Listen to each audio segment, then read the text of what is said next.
Welcome back to About Last Week, a look inside a college hockey weight room. In this video, we will be going over week 10 of the fall semester.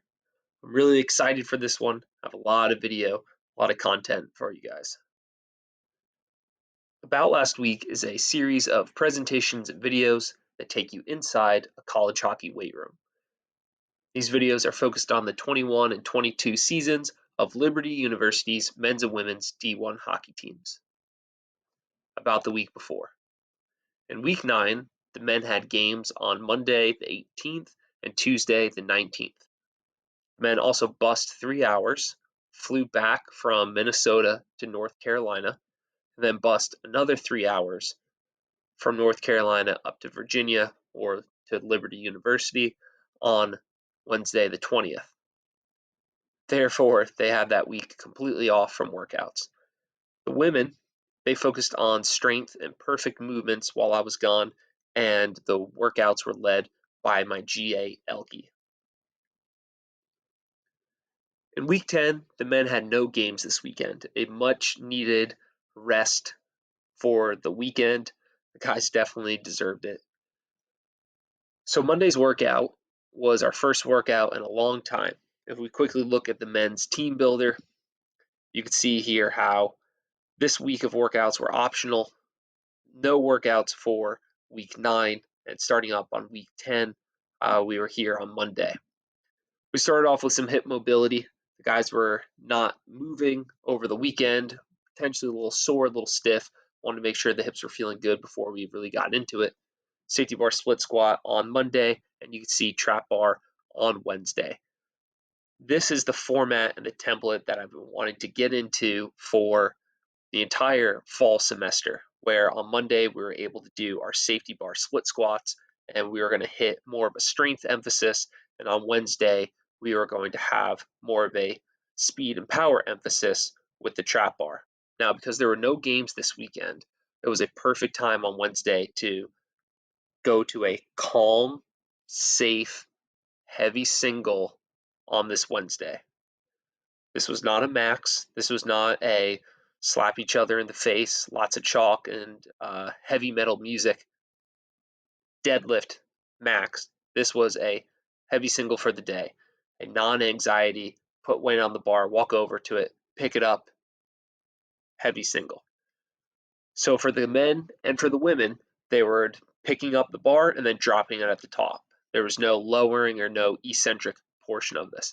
They were pairing them with single leg RDLs. For the men today, just like the women were working on it in week 8 and 9, it was all about perfect movement. For the men, they were back on the 1080, and this is their first time on the 1080 in a long, long time. Therefore, what we had them do was run with 5 kilograms of resistance.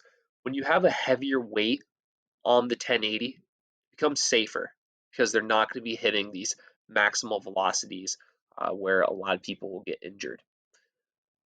The men also did some seated hand on hips jumps on the jump mat. We have a video of what that looks like for you. So the athletes will sit on a kind of just a little box here and then jump up. And this was kind of inspired by Ross Garner of Southwest Florida Christian Academy, with some of the things he's doing down there and the results he's getting with his high school athletes with jumping. This is just a way to break up the monotony. We have been hitting hand on hip jump on the jump mat for so long. It was time to break it up a little bit. So we kind of progressed or did a variation, and we also somewhat progressed or somewhat had a variation with pelvic step ups. I haven't been happy with people's hands overhead, and so I added a red band in here as an external cue. So you can see as these two athletes get going here, the arms stay locked out, the arms stay overhead. The red band does absolutely nothing except give an external cue. So they're still performing their pelvic step ups just like they have been, except now I can say, hey, press that band up, and it works really well. So that's just kind of a cue for the coaches.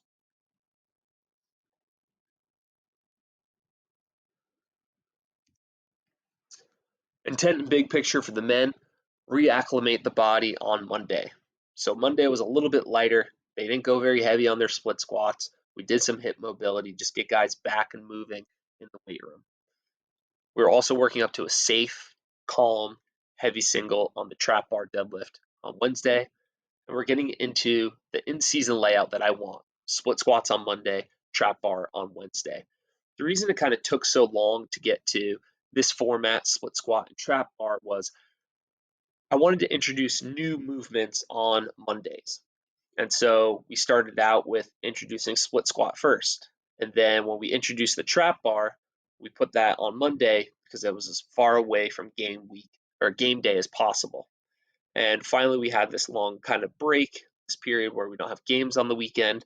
So I felt comfortable with switching things up and giving them kind of a new stimulus of safety bar on Monday and trap bar on Wednesday. Looking at the big picture, Monday was our first full team workout for the men since October 6th. Very long time, and it was time to progress our jumps and our spring ankle. And without variation or progression, we waste our time. The body starts to get used to it. If we go back, you can see the men progress their spring ankle by having a partner pressing them down. We'll have that video when we go over the girls' workouts.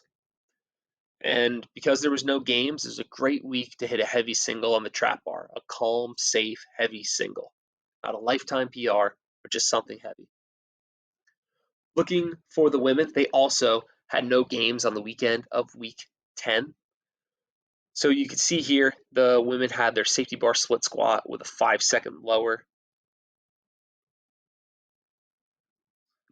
So here their athlete has their weight on the bar, they're holding on, and they're going to lower for 5 seconds for 2 reps for each leg. So doing this, slowly lowering, that makes you sore. That can kind of beat you up a bit. So we want to do it on our Monday as far away from game day as possible. And typically on Mondays, you're a little sore, you're a little tired, a little beat up. So we can kind of do some more strength emphasis work versus speed focused work. You'll notice here too, the women have not used the 1080 since September 29th. If we quickly look back from the 4th through the 6th here, they were performing their IRB research. And on the 11th and the 13th and the 18th and the 20th, I was out of town and we were not using the 1080. So it wasn't until the 29th until the 25th, almost a month out, which is kind of crazy that the women have not used the 1080. Therefore, since it was so far out, we also, just like the men, had them run with 5 kilograms of resistance to slow them down and prevent any sort of weird injuries due to high velocities or high speeds. The women also worked up to heavy singles and ran with 5 kilograms on Wednesday as well. But you'll see down here, they began their spring ankle with a partner pressing down. So spring ankle, if we take away this athlete here, the whole purpose is try to line up your shin angle with your upper body angle, but it's time to move on. It's time to progress it. So we have a partner pressing down on the hips here for 10 seconds, and the partner is trying to, quote unquote, break the leg of the other partner. So if we see here, we have this girl up on her tiptoes, pressing down as hard as she can. It takes a tremendous amount of strength to maintain these positions. You can see an elevated heel here. You can see how deep that knee bend is. It takes a lot of strength to be able to handle those forces, and that's what I want. I want some strong athletes in these positions.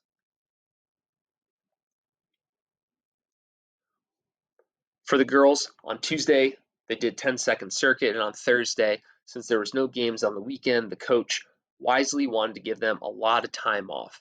It is so refreshing to work with a coach who emphasizes rest, recovery, and just happiness. Hey, take the day off. If you want, the ice is open. So the girls did something called 10-second circuit.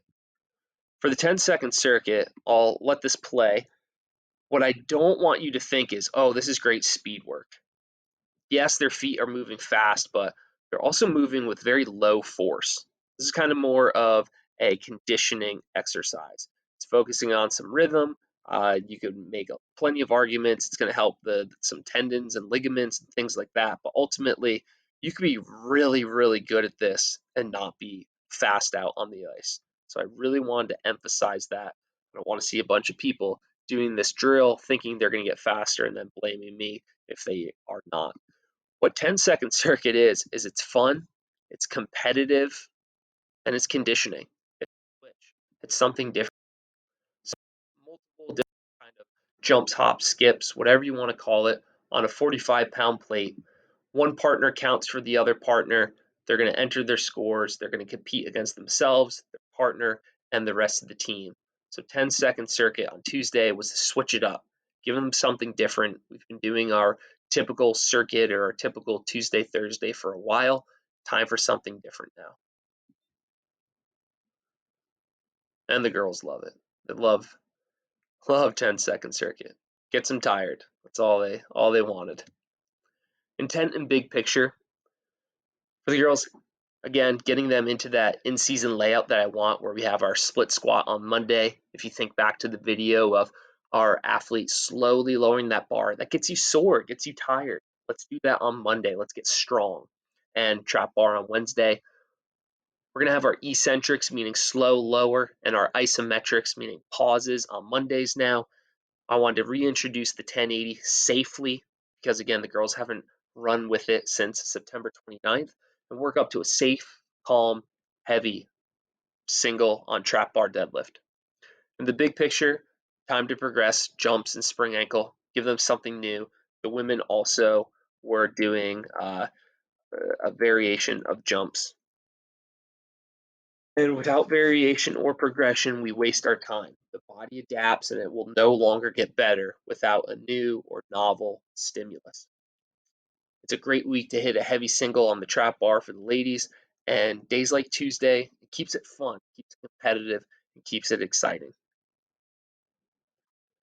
If you have any questions, please feel free to contact me with any kind of questions or thoughts you might have. If you're wanting any resources, again, where I'm kind of giving my thoughts or my ideas, I'll be more than happy to share some. And if there's anything you would like for me to cover or detail next time, please let me know.